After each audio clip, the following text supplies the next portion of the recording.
बंद की हथियारबंद गुंडों के चले जाने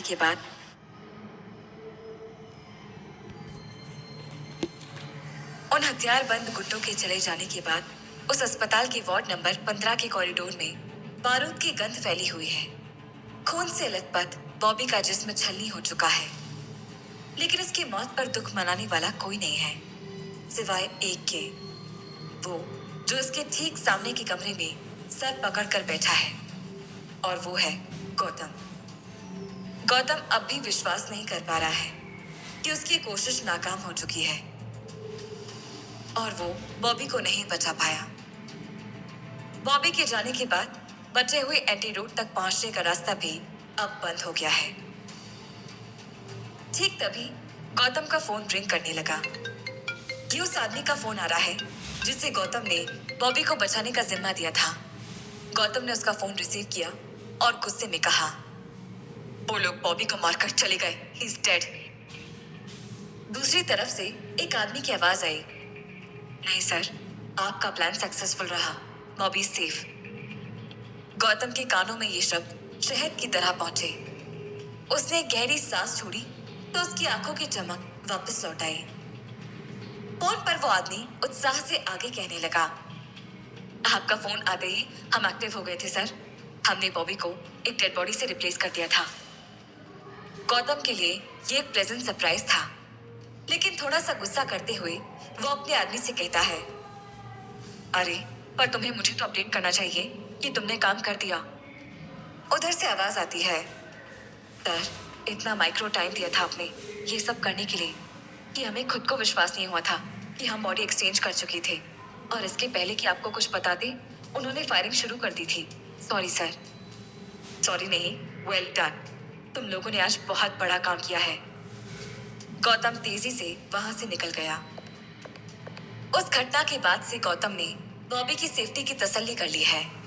उसने अपने लोगों को 24 घंटे बॉबी के आसपास रहने को कहा है, लेकिन उसके दिमाग में अब भी एक बात घूम रही है, वो ये कि बॉबी के जिंदा होने की खबर बहुत जल्द गुंडों तक पहुंच जाएगी और वो लोग फिर से बॉबी पर अटैक करेंगे। वो हर बार इस ट्रिक से बॉबी को नहीं बचा पाएगा। वो डॉक्टर के केबिन में बैठा अपने ख्यालों में गुम है। उसे खोया देखकर डॉक्टर कहता है, मिस्टर गौतम, कहाँ खो गए? Bobby safe now, don't worry. Gautam अपने थॉट से बाहर आता है। वो एक गहरी सांस छोड़ते हुए कहता है, हमने उसे इस बार तो बचा लिया डॉक्टर, पर हर बार नहीं बचा पाएंगे। डॉक्टर उसकी बात पे छिपी गंभीरता को समझ रहा है। वो गौतम को ध्यान से सुन रहा है। गौतम आगे कहता है, डॉक्टर, हमें ऐसी कोई जगह ढूंढनी होगी जहां वो गुंडे बॉबी को सूंघ भी ना पाए, जहां बॉबी का ट्रीटमेंट भी होता रहे, वो मेरी नजरों के सामने रहे हर वक्त। डॉक्टर हाँ में सिर हिलाता है और वो दोनों ऐसी किसी सेफ जगह के बारे में सोचने लगते हैं। अचानक से डॉक्टर कहता है, मेरे पास एक सोल्यूशन है, पर क्या आप कर पाएंगे? गौतम पूरे कॉन्फिडेंस में कहता है, क्या करना होगा मुझे? डॉक्टर गौतम को एक उपाय बताता है। वंश और विवान मोबाइल में गेम खेल रहे हैं। स्वास्तिका लैपटॉप में अपना काम कर रही है। होटल स्टाफ के क्लीनिंग डिपार्टमेंट के एक लड़के को अंजलि ने बुलाया है। आप ये सोफे के कवर्स भी निकाल कर लेकर जाइए, और ये बेडशीट, पिलो कवर्स, ब्लैंकेट्स, बच्चों के सारे कपड़े भी ले जाइए, ये सब वॉश करने हैं। क्लीनिंग डिपार्टमेंट वाला लड़का ये सब सुनकर हैरान रह जाता है। मैडम, लेकिन ये सब बेडशीट्स और पिलो कवर्स थोड़ी देर पहले ही धोकर यहाँ लाए गए हैं। थोड़ी देर पहले धोए थे? What do you mean? उस बात को 5 घंटे हो चुके हैं। कितने बैक्टीरिया आ जाते हैं इतनी देर में, पता भी है? अंजलि थोड़ा अग्रेसिव होकर उस लड़के को बोलने लगती है। लेकिन मैडम, वो लड़का बोलने लगता है। इतने में अंजलि उसे टोक देती है। नो आर्ग्यूमेंट्स प्लीज, आप ये सब लेकर जाओ। ये कहकर अंजलि अपने बच्चों का टेम्परेचर चेक करने लगती है। स्वास्तिका, जो अंजलि के ठीक सामने बैठी है, वो अंजलि की ये हरकतें देखकर चौंक जाती है और रूम से फौरन निकल जाती है। स्वास्तिका का चेहरा साफ बयां कर रहा था कि वो अंजलि की ये हालत नहीं देख पा रही थी, और उसकी आंखों में आंसू भी दिख रहे हैं। इधर गौतम अपने ऑफिस आया है। उसे कुछ जरूरी फाइल्स पर साइन करने थे और जरूरी मीटिंग करनी थी। मीटिंग खत्म करके जैसे ही गौतम अपने केबिन में आता है, स्वास्तिका वहां आती है। गौतम अचानक स्वास्तिका को देखकर चौंक जाता है। तुम यहाँ अचानक? अंजलि ठीक है ना? स्वास्तिका चेयर पर बैठती है। एक पल चुप रहती है। गौतम की आंखों में बेचैनी है। स्वास्तिका कहती है, आई थिंक अंजलि डिप्रेशन में जा रही है। जब से हॉस्पिटल से आई है बहुत ज्यादा गुमसुम रहने लगी है। अकेले में कभी कभी तो रोने भी लगती है। वो बच्चों के बारे में ज्यादा ही पजेसिव हो गई है और यही सोचती रहती है कि कहीं उनको कुछ हो ना जाए। गौतम, मुझे लगता है उसके साथ हुई सारी घटनाओं ने उसे मेंटली हिला दिया है। आई एम वेरी स्कैर्ड यार, कहीं उसकी बीमारी से पहले उसे उसकी मेंटल कंडीशन न मार दे। स्वास्तिका ये बोलते हुए उदास हो जाती है। उसका गला भराता है। गौतम कंसर्न से उसे देखता है। वो कहता है, आई नो स्वास्तिका, पहले तो उसकी खुद की बिगड़ी हालत और ऊपर से बच्चे भी। बच्चों को लेकर वो अब और ज्यादा टेंशन में आ गई है। वो तो अंजलि है जो इतनी स्ट्रांग है, जो कब से ऐसी हालत से भी फाइट कर रही है। अगर उसकी जगह कोई और होता तो अब तक।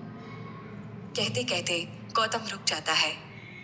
स्वास्तिका उसे कहती है, और अंजलि भी एक इंसान है ना, please we have to help her. Gautam हामी में सिर हिलाकर कहता है, हाँ मैं कुछ भी करूंगा अंजलि के लिए, लेकिन कैसे उसे और मोटिवेट रखूं, कैसे उसकी लाइफ में पॉजिटिविटी लाऊं, कुछ समझ नहीं आ रहा है। तुम कुछ सजेस्ट करो ना। स्वास्तिका ने सोच तो पहले ही रखा था, इसीलिए वो फौरन बताती है, मेरे पास एक आइडिया है। तुम अंजलि और बच्चों को थोड़े दिनों के लिए कहीं बाहर घुमाने लेकर जाओ, यहाँ से और इस झंझट से कहीं दूर, जैसे गोवा या कहीं भी। अंजलि को इस मेंटल स्टेट से निकालने का यही एक रास्ता है। गौतम उसकी बात समझ रहा है। वो थोड़ी देर सोचकर कहता है, यूर राइट स्वास्तिका, बहुत सही कहा तुमने।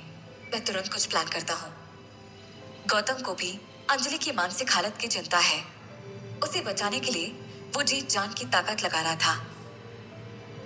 गौतम के ऑफिस से निकलकर स्वास्तिका अपनी गाड़ी से होटल की तरफ निकल रही है। तभी उसे कुछ याद आता है। वो गाड़ी साइड में पार्क करती है, फिर अपने फोन में एक नंबर डायल करती है। दूसरी तरफ से एक औरत की आवाज आती है, हेलो मैम। स्वास्तिका ने ये फोन अपनी कंपनी की मैनेजर को लगाया है। वो मैनेजर से कहती है, क्या रिपोर्ट है? मैनेजर कहती है, काम चल रहा है मैडम, इंपोर्ट कंसाइनमेंट भी पहुंच गया है।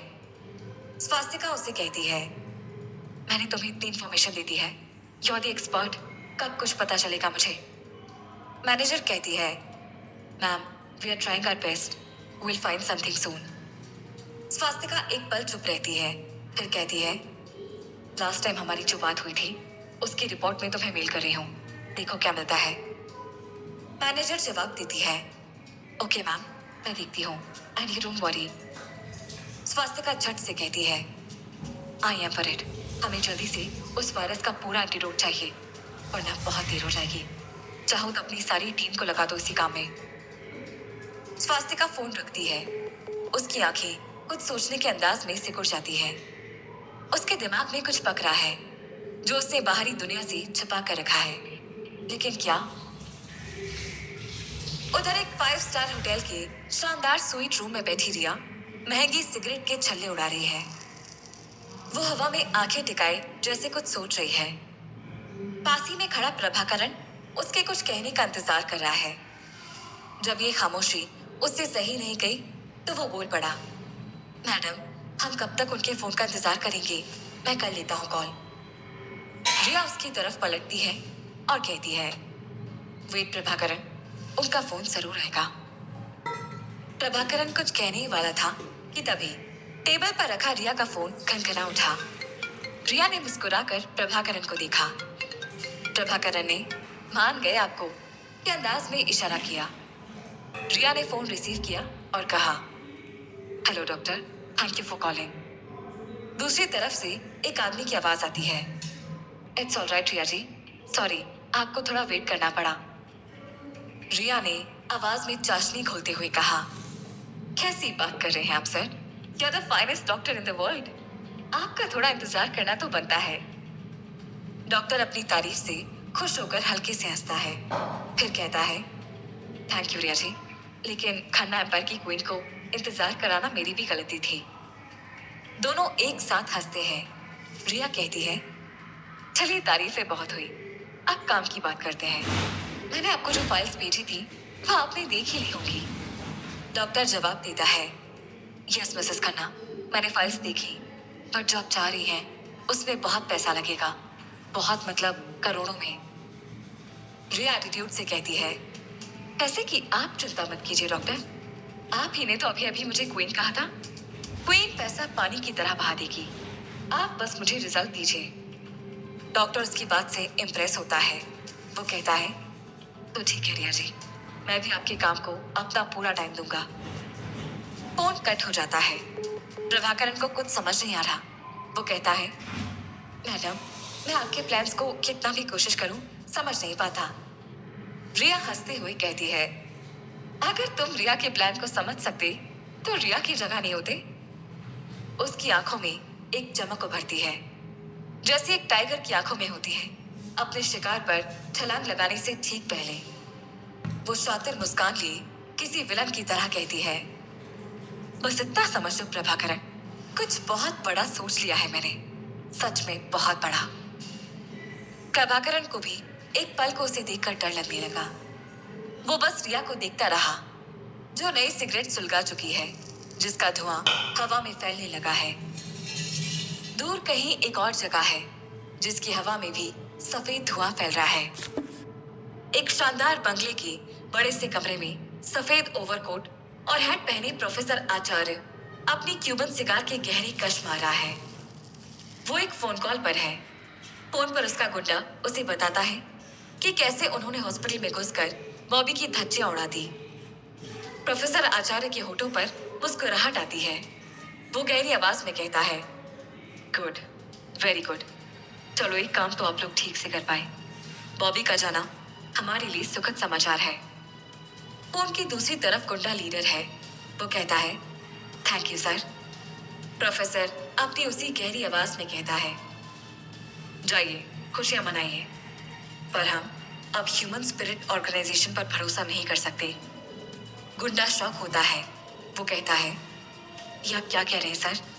प्रोफेसर कहता है, हम ठीक कह रहे हैं। वो लड़की अंजलि आज भी हमारे पास नहीं पहुंचा सके आप लोग। Your team have failed. Anjali आज भी हमारे लिए इम्पोर्टेंट है, लेकिन अब वो हमारे पास आ जाएगी। हमने एक डेडली ऑर्गेनाइजेशन 7 हंटर्स को ये काम सौंपा है। They are very professional. 99% success rate है उनको दिए कामों का। वो कभी फेल नहीं हुए किसी काम में। फोन पर सुन रहा गुंडा अचकचा कर कहता है, सर 7 हंटर्स? प्रोफेसर आचार्य अपनी सिगार का गहरा कश लेते हुए कहता है, यस 7 हंटर्स।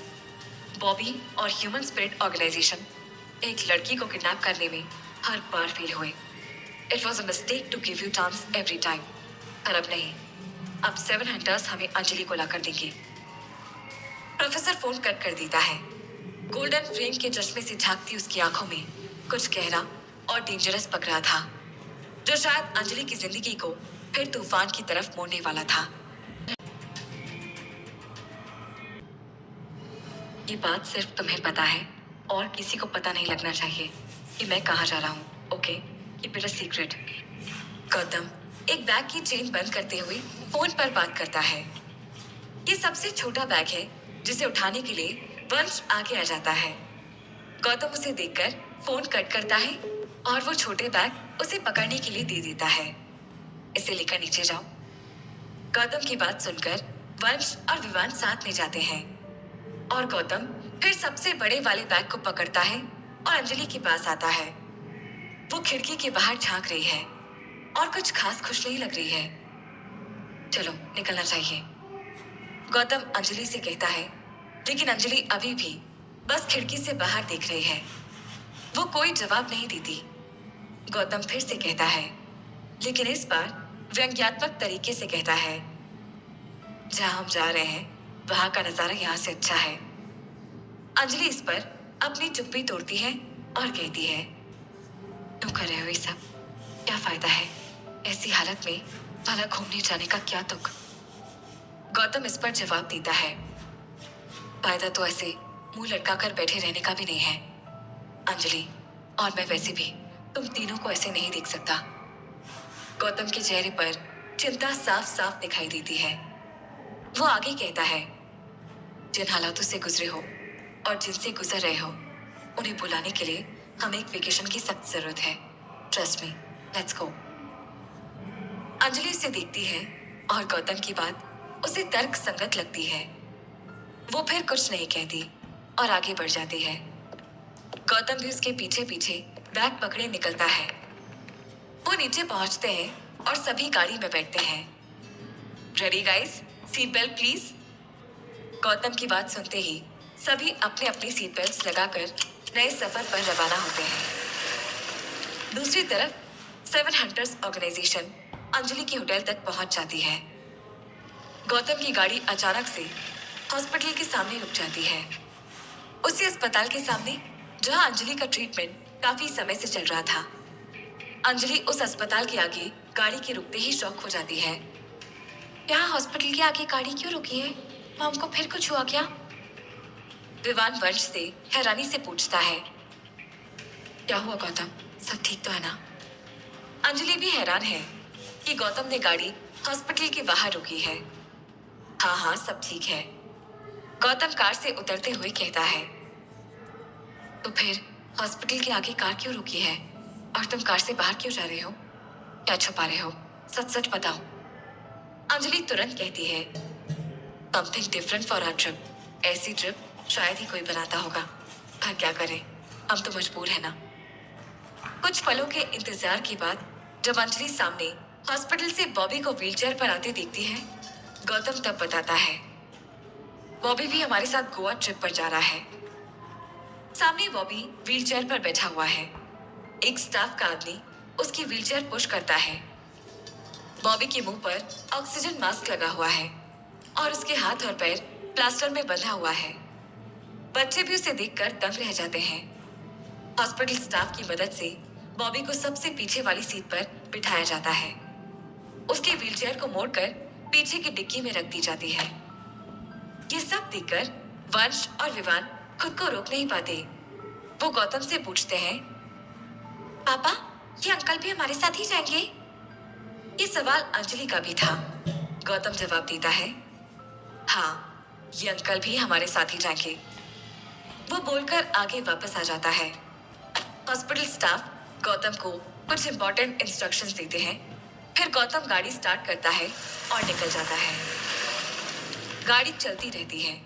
अंजलि की नजर बार बार फ्रंट मिरर में जाती है, जिसके जरिए वो आराम से लेटे बॉबी को देखती है।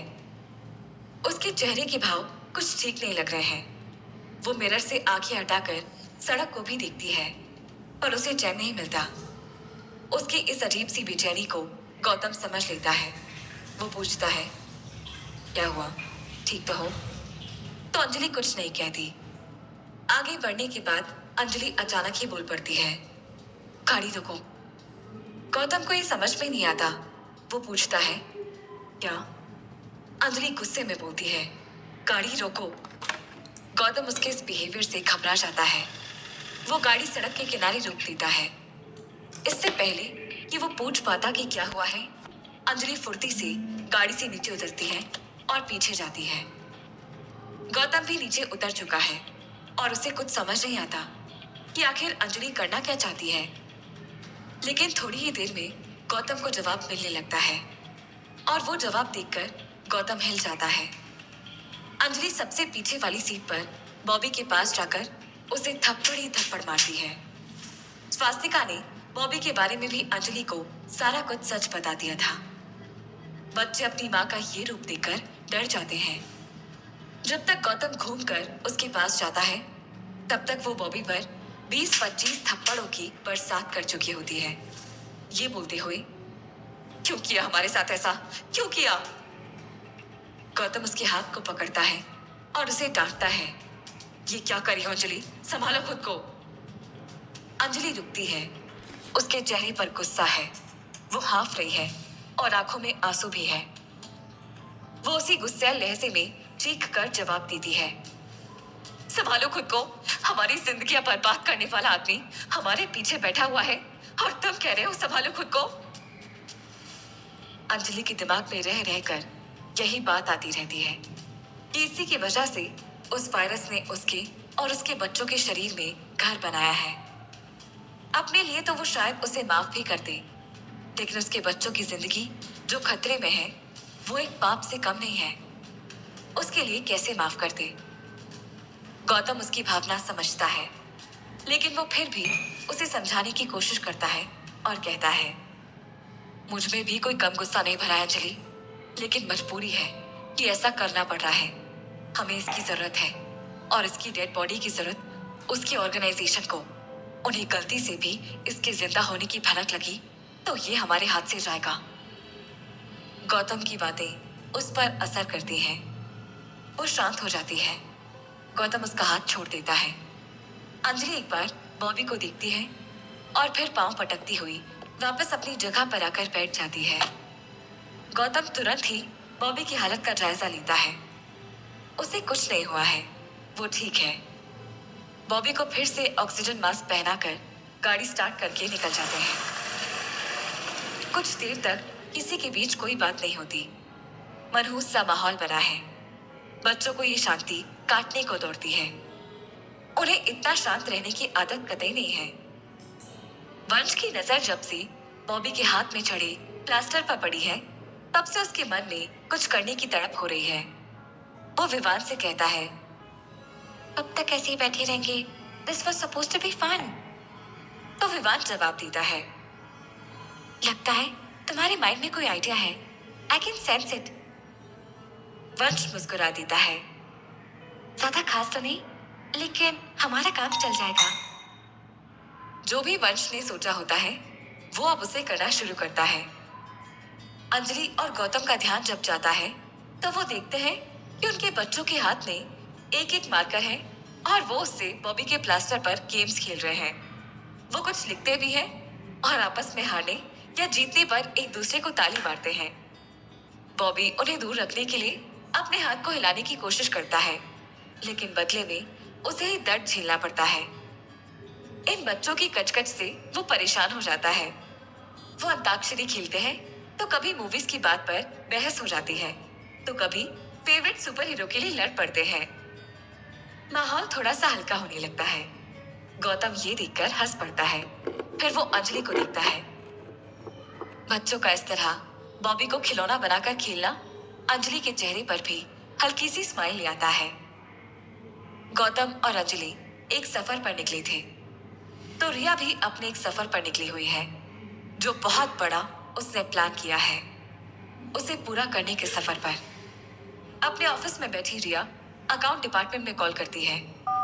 फोन रिसीव होने पर दूसरी तरफ से एक लड़की की आवाज आती है, जो पूछती है, yes Riya ma'am, how can I help you? जवाब में रिया कहती है, मेरे नाम से जो भी बिजनेस अकाउंट्स हैं, मुझे उसकी डिटेल्स चाहिए। मुझे जानना है कि उनमें कितने फंड्स बचे हुए हैं। यस मैम, मैं अभी चेक करके आपको पूरी डिटेल्स मेल करती हूँ। दूसरी तरफ फोन पर बात करते हुए लड़की कहती है। रिया ओके कहकर फोन काट देती है। रिया जब प्रभाकरन को देखती है तो उसके चेहरे पर सवालिया निशान बने हुए हैं। रिया कहती है, अब तुम्हें क्या हुआ? वो पूछता है, आप क्या प्लान कर रही हैं? कुछ तो बताइए। आखिर आपके फंड्स का आप करेंगी क्या? रिया बड़ा ही सिंबॉलिक सा जवाब देती है, आग लगाऊंगी जिसकी लपटें बहुत कुछ भस्म कर देंगी, बस तुम देखते जाओ। प्रभाकरन फिर से उसका मुंह ताकता रह जाता है और रिया रहस्यमयी मुस्कान लेकर ऑफिस से निकल जाती है। प्रभाकरन खुद से ही बात करते हुए कहता है, मुझे भी नहीं बता रही है, मतलब बहुत बड़ा कुछ है। मेरे साथ मिलकर जब इतने खतरनाक प्लान्स बनाती है तो जाने अब बिना बताए क्या करने की सोच रही होगी। स्वास्तिका अपने होटल की तरफ जाती है और फोन पर लगी हुई है। सब ठीक है ना? दूसरी तरफ से गौतम कहता है, हाँ अभी तो ठीक है, लेकिन क्या पिटाई की है अंजलि ने बॉबी की आज। तुम उस पिटाई को देखती तो बोलती, इतनी अच्छी पिटाई तो गौतम ने भी नहीं की। इस पर स्वास्तिका हंस पड़ती है और कहती है, चलो अंजलि को बेस्ट फीलिंग दो, मेक हर मोर पॉजिटिव।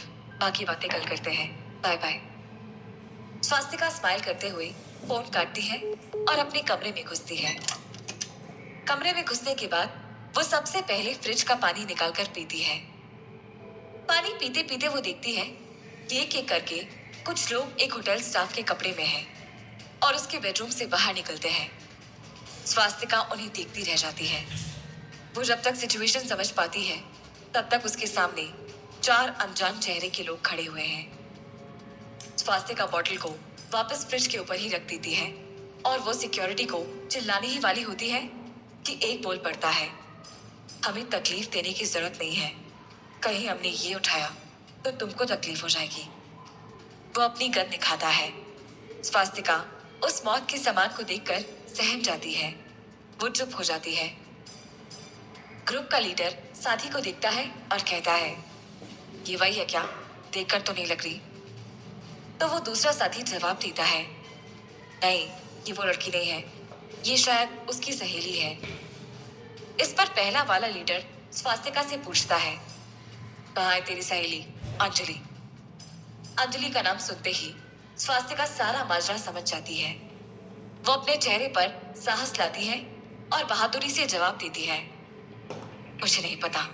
और क्या तुम्हें लगता है कि मुझे पता होता तो तुम्हें बताती?